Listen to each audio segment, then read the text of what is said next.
The thinkers who came before us were already asking the same questions that haunt us today. If this dialogue with the past also makes sense to you, consider liking and subscribing. This way, we keep alive ideas that have crossed centuries and still have much to say.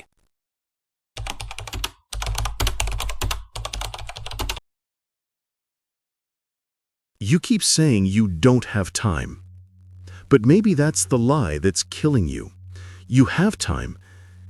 You just spend it like it's infinite. Scrolling, rushing, pretending your exhaustion means importance. Filling every silence so you don't have to feel how empty it's become. Seneca said life isn't short. You make it short. You don't live. You postpone. You're not busy living. You're busy avoiding. You wake up rushing. You sleep restless. You call that a full life. But it's just noise.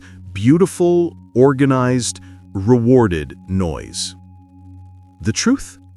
You're not out of time. You're out of presence.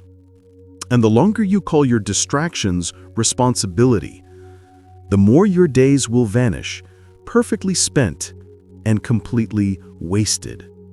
Because one day you'll finally stop running and realize time never ran out. You did. You keep calling it progress, but most of what you call progress is just panic with a calendar. You wake up already late for something you don't even want. You rush to fill the hours as if motion itself could hide the silence underneath. You treat stillness like failure. You treat exhaustion like achievement. You push through the pain because stopping feels like dying. You say you're building a future, but deep down you know you're just trying to outrun the present. The modern world taught you that momentum means meaning, that stillness is failure, but no one tells you that motion without direction is just another way of standing still. We wear tiredness like armor, proof that we matter. We say, "I'm busy," as if it were a confession of importance. But busyness isn't a sign of life. It's a symptom of escape. You don't want to stop because you don't know what will surface if you do. Because the moment you slow down, you'll hear yourself again. And maybe that's what you're really afraid of. You've been taught that rest is laziness, that quiet is waste. But Seneca would say, the one who's always occupied is the one most absent from himself. You fill your days to avoid the question you can't answer. What would I be doing if I wasn't just reacting? Because answering it would force you to admit how little of your life is truly yours. Every yes you give to someone else is a no you whisper to yourself. And somewhere between notifications and deadlines, you stopped noticing what you actually wanted. You became efficient at everything, except being alive. And that's the cruel trick of our age. We mistake activity for purpose and urgency for meaning. You're constantly moving, but never arriving. Every hour feels full, yet strangely hollow. It's like running on a treadmill that keeps congratulating you for not falling off. But here's the uncomfortable part. You chose this. You volunteered for your own captivity. No one forced you to fill every moment. You did it because emptiness terrified you more than exhaustion. And that's what Seneca saw 2,000 years ago. People running from themselves under the illusion of living fully. Different tools, same blindness. The slaves of the clock just replaced the masters of Rome. Maybe you think you're the exception, that your busyness has purpose, that it's noble, productive, necessary. But look closely. Would your life collapse if you stopped for a week? Or would it finally start? That's the paradox. You say you're overwhelmed by time, but it's not time that's suffocating you. It's everything you use to avoid feeling how fast it's slipping away. And if you listen closely, you might notice something strange. The more you chase control, the less alive you feel. Because busyness isn't proof that you're living. It's the disguise you wear so you don't have to face that you're not. But Seneca didn't write to comfort the tired. He wrote to expose the blind. And what he said next changes everything you think you know about time. Seneca never tried to comfort you. He tried to convict you. His words weren't written for the suffering. They were written for the distracted, for the ones who confuse movement with meaning, for the ones who cry about how little time they have while wasting the little they do. He said, it's not that life is short, but that we make it so. And if you read him carefully, you'll feel it. He isn't talking about death. He's talking about negligence. Every day, you sell pieces of your life for coins of approval, for obligations you never questioned, for routines that keep you comfortably numb. You think you're investing in your future, but you're just mortgaging your soul for another to-do list. And here's the part that hurts. Seneca wasn't describing ancient Rome. He was describing you. The meetings you can't remember, the endless content you consume, the polite conversations that drain you. He'd look at the modern world and whisper, so much noise, so little living. You call it productivity, he'd call it slavery. Because when your schedule owns you, your freedom becomes an illusion measured in hours. He warned that people guard their money more than they guard their time, even though time is the only currency that can't be earned back. You'd never hand a stranger your wallet, but you hand them your days without hesitation. Maybe you tell yourself it's noble, that you're sacrificing for others, for stability, for progress. But Seneca would ask, progress towards what? Stability for what? He'd strip every excuse until only the truth remains, that most of what you call duty is just fear in disguise. Fear of silence, fear of missing out, fear of facing the fact that you've built a life so full that nothing fits inside it anymore. And yet there's something liberating in his cruelty. Because when you stop lying to yourself about where your time goes, you finally see where your life went. That realization doesn't kill you, it wakes you.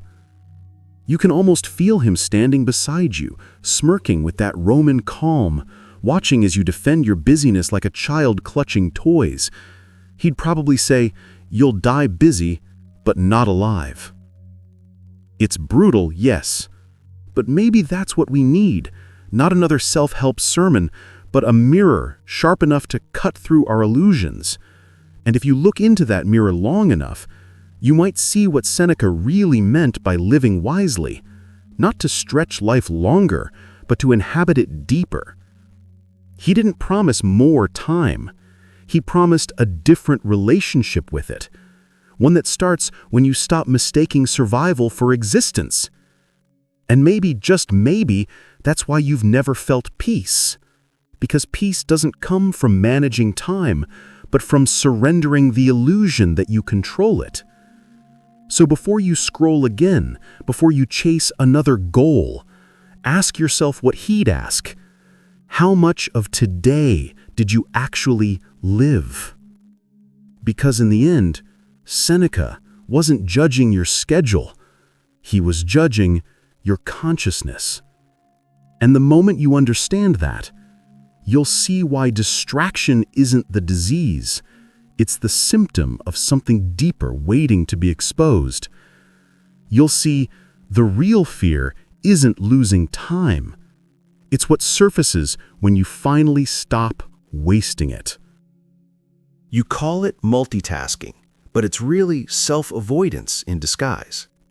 It's easier to scroll than to sit, easier to answer another message than to answer your own questions.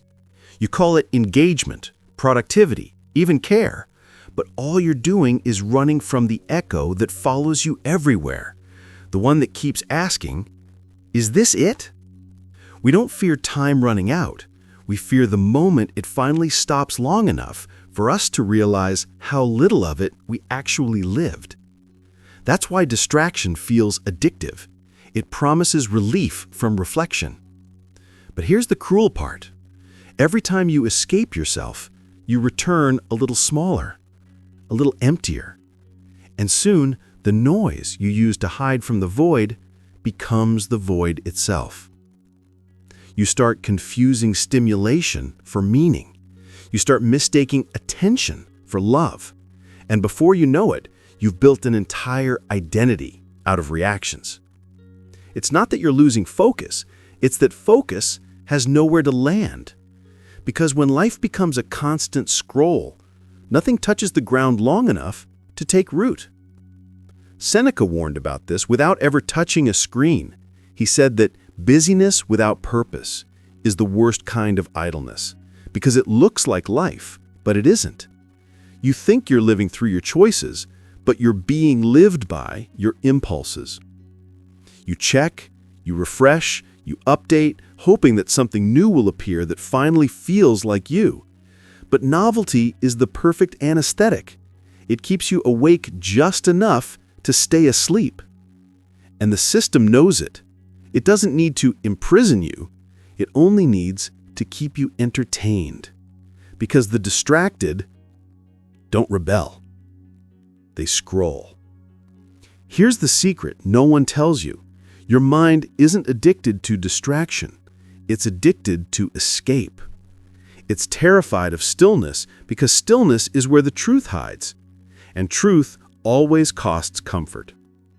That's why silence feels unbearable, because it exposes how much of your life is just reaction dressed as purpose. Because what if the emptiness you're avoiding isn't your enemy, but the doorway back to meaning? You see, every distraction has a twin, the desire underneath it. You chase dopamine, but what you crave is peace. You seek validation, but what you want is intimacy. You chase progress, but what you miss is presence. And none of that can be downloaded. Seneca would call that the tragedy of the modern mind, that it mistakes interruption for experience, that it confuses seeing everything with seeing clearly. So the next time you feel that urge to escape, pause, just for a second. Notice what you're trying not to feel. That discomfort isn't a flaw, it's a compass. Because every time you resist distraction, you reclaim a small piece of yourself. And piece by piece, you start remembering what undistracted living actually feels like. And that awareness, fragile as it is where something ancient begins to stir. A clarity about the weight of every passing moment. A sense that maybe time was never the problem, only your relationship to it. Keep listening, because once awareness begins, everything you thought you knew about control starts to unravel. Awareness changes everything. It doesn't give you more time, it makes you see the time you already have. The moment you become aware, every second sharpens. You start noticing how people talk without saying anything, how hours vanish in habits that used to feel harmless. It's unsettling, like realizing you've been living half asleep. But that's the beginning of awakening, when ordinary moments start feeling expensive. Awareness is not peace, it's confrontation. It's looking at your calendar and seeing a graveyard of traded days. It's hearing the quiet accusation behind every "I didn't have time." And yet, this is where life finally becomes real. Because when you start seeing the weight of each moment, you stop living automatically. You stop treating your days as background noise. Marco Aurelius wrote, "You could leave life right now. Let that determine what you do, say, and think." It's not a threat, it's an invitation. Death awareness is the most honest form of time management, because when you remember you're mortal, trivial things start dissolving on their own. You stop chasing validation from people who won't remember your name. You stop arguing in circles. You stop filling silence with screens. You start seeing what actually remains when the noise fades. And here's the paradox. Awareness doesn't slow life down. It makes it unbearably vivid. Every conversation, every glance, every pause, they all feel heavier, sharper, more fragile. You realize that the present isn't a passing moment. It's the only territory that ever truly existed. And every second you leave it for distraction, you vanish a little. Strange, isn't it? You spend years running from stillness only to discover that stillness was the doorway all along. Awareness feels like loss at first, because you start counting what you can never get back. But soon, that grief becomes gratitude. You stop demanding more time and start protecting the moments that matter. You learn to say no, not as rebellion, but as reverence. Because saying no is how you guard your life from everything that doesn't deserve it. And maybe that's what Seneca meant when he said that only the wise truly live, because only they understand what living costs. Awareness doesn't promise a lighter life. It promises a truer one. And truth, when it first hits, always hurts. But behind that pain is a strange kind of calm, the calm that comes from finally knowing where you stand. You start moving slower, but every movement has meaning.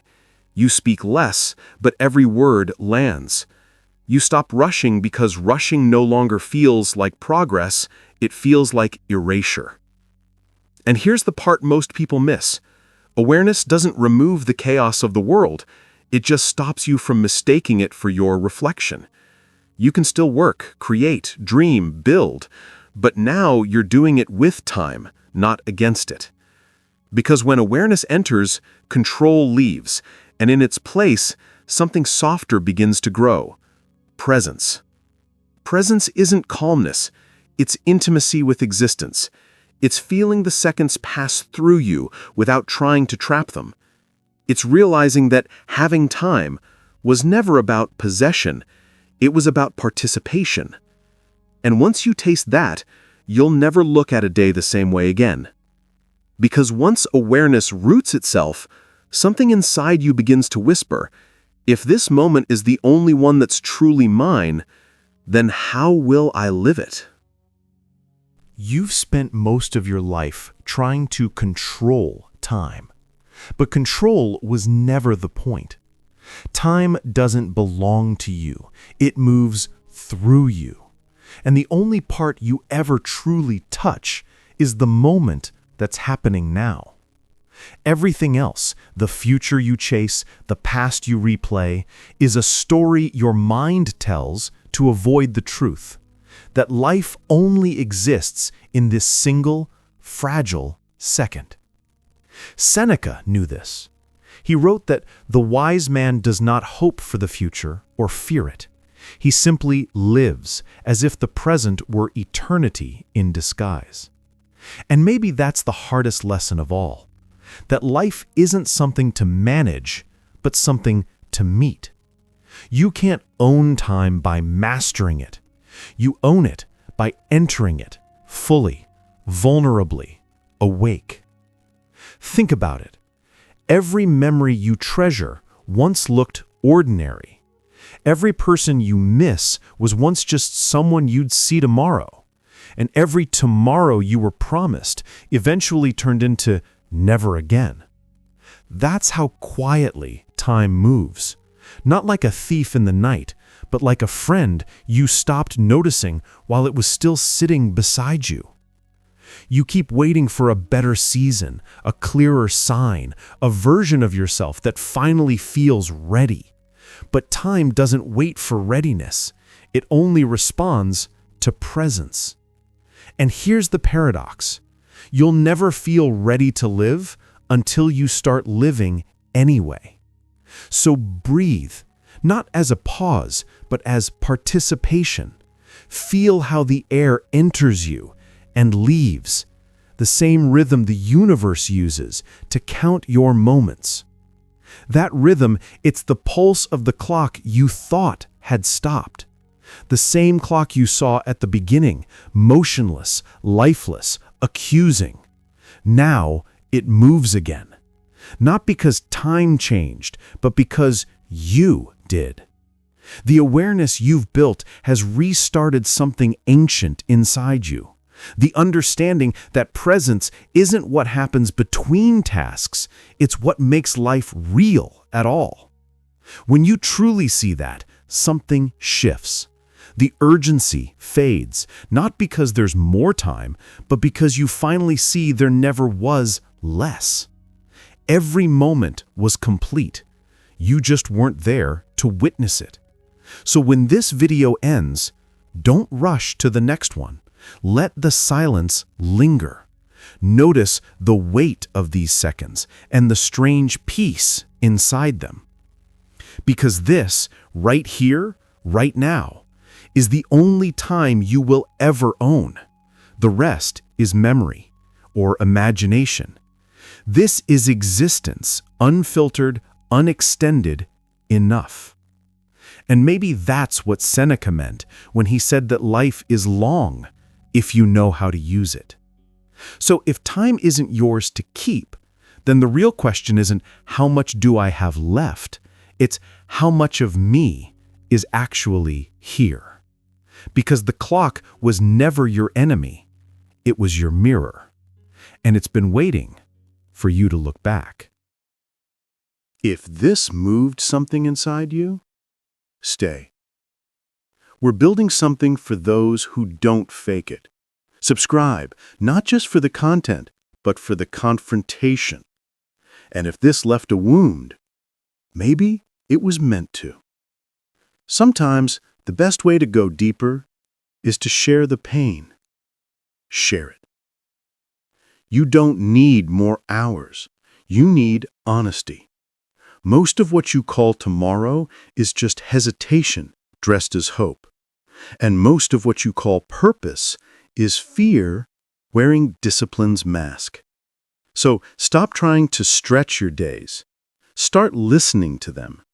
Because life doesn't ask for more of your time. It asks for more of you.